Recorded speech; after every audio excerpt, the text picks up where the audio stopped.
In a previous video, we demonstrated how to obtain and dejelly eggs from mature Xenopus laevis females. Crude extracts from these eggs provide a useful source of cytoplasmic and organelle material for the in vitro reconstitution of cellular events such as nuclear assembly, nuclear protein import, and DNA replication. Hi, my name is Maureen, and I'm a graduate student in Dr. Maureen Power's lab in the Department of Cell Biology at Emory University in Atlanta, Georgia. Today we will show you how to fractionate egg extract into soluble cytoplasmic and light membrane fractions.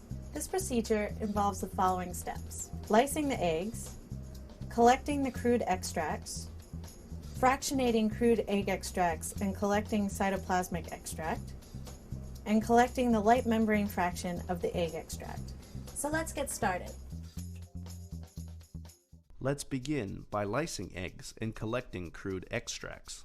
Before egg lysis, a transfer pipette must be made by breaking a pasture pipette and then carefully inserting the broken end into a pipette bulb.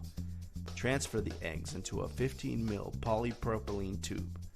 A wide-mouth pipette is required to avoid lysing the eggs.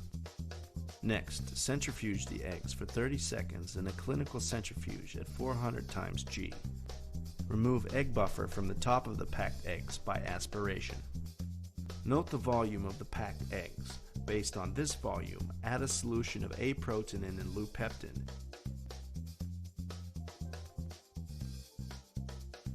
and then cytocalasin B directly on top of the eggs